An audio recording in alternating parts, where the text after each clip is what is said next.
Herkese merhaba. 2023 dönemini ele aldığımız videolarımıza araç piyasası analizi ile devam ediyoruz.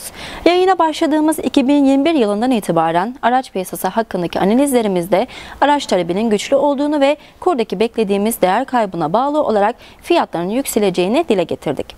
Zaman bizi haklı çıkardı. Fiyat artışlarına yakalanmadan araba alabilen doğru bir karar vermiş oldu. Ancak alamayanların işi çok zorlaştı. Bu artışı somut bir örnekle dile getirmek istersek, Volkswagen Golf marka aracın en düşük modeli Şubat 2020'de 160 bin lira iken şu anda 620 bin lira. Asgari ücretin 5500 lira olduğu düşünülürse sıfır araç almanın zorluğu net olarak görülüyor. Ekonomiler canlı bir organizma gibidir ve geçmişi mekanik olarak tekrar etmekten ziyade yeni koşullara göre değişik sonuçlar yaratır. Evrim geçirirler. Dolayısıyla ekonomik veriler de geçmişte böyle oldu, gelecekte de aynı şekilde sonuçlanacaktır diyemeyiz. Çünkü değişen ekonomik koşullar geçmiştekinden bambaşka sonuçlar meydana getirebilir. Doğru karar verebilmek için günün güncel verileri ile ekonomiyi analiz etmek gerekir. Bugün de biz bunu yapacağız. Önümüzdeki haftalar ekonomide önemli değişikliklere gebe ve bu süreçte araba fiyatlarında tersine bir hareket, yani fiyatlarda bir düşüş görebilir miyiz? Bugün bu soruyu cevaplandırmaya çalışacağız. Son 2 yılda araba fiyatlarında meydana gelen fiyat artış nedenini anlayabilmemiz için öncelikle bu dönemde ekonomide ne olduğunu anlamamız gerekir. Bu yüzden son 2 yılı kısaca özetleyerek başlayalım. Son 20 yıla baktığımızda 2021-2022 dönemi Türkiye ekonomisi için çok önemli 2 yıl oldu. Çünkü AK Parti iktidarı 20 yıldır uygulamada olan ekonomi politikasını kökten değiştirdi. Mart 2020'de Merkez Bankası Naci Ağbal'ın görevden alınması ve Şahap Kavcıoğlu'nun başkanlığa getirilmesiyle yeni ekonomi modeli resmen uygulamaya konuldu.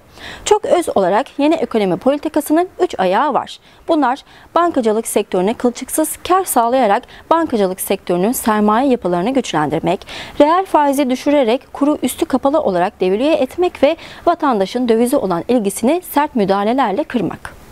Araba fiyatları açısından en önemli politika değişikliği kurun üstü kapalı olarak devalüe edilmesi oldu. İzleyicilerimiz araba piyasasını analiz ettiğimiz başlık altında geçmiş videolarımızdan bulabilirler. Kurun araba fiyatlarına olan etkisinin matematiğini sizlerle paylaşmıştık.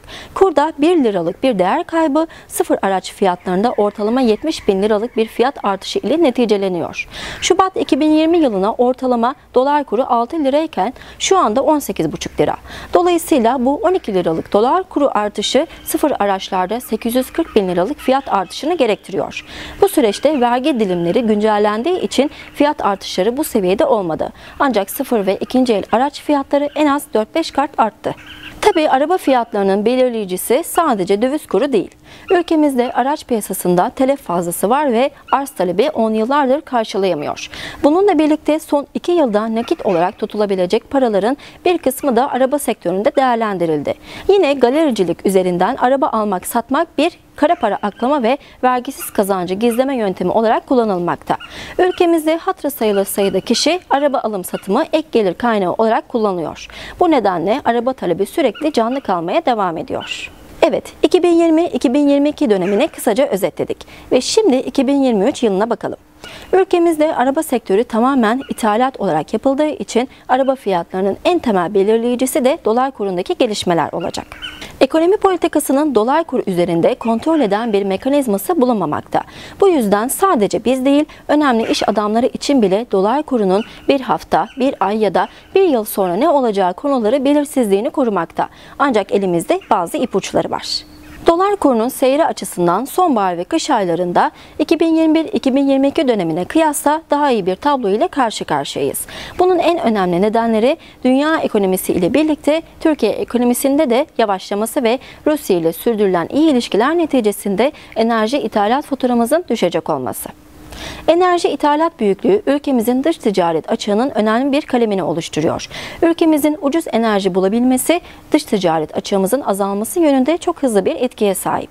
Bir Bir önceki videomuzda detaylı olarak analiz ettik. Ülkemizde şu anda ne kadar yüksek enflasyon ve düşük gelirliler için bir geçim sıkıntısı sorunları olsa da bir ekonomik krizden bahsedemiyoruz. Çünkü ticaretin çarkları dönüyor.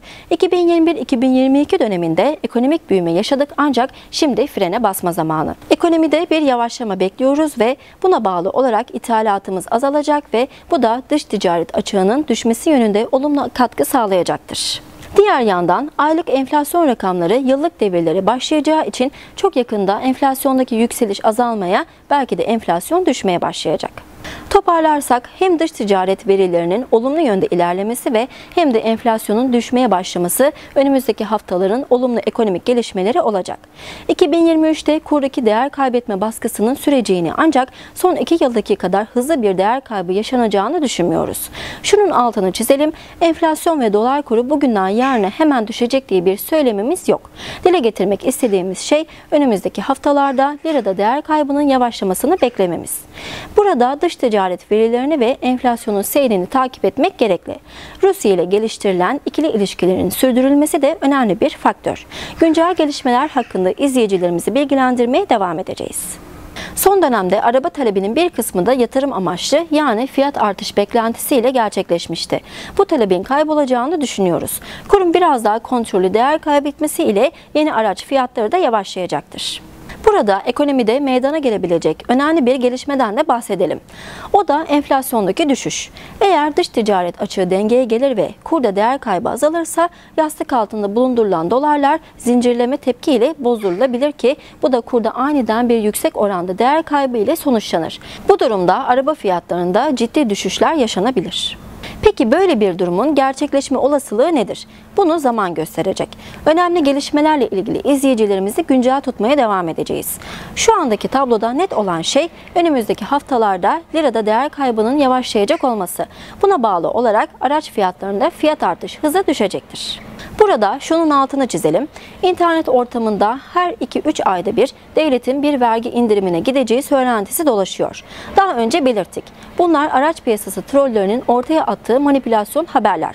Sıfır araç satışlarının çok hızlı seyrettiği bir ekonomik ortamda devletin durup dururken bir vergi indirimine gitmesi bize mantıklı gelmiyordu. Keza son 2 yıldaki bu söylentilerin hepsi boş çıktı.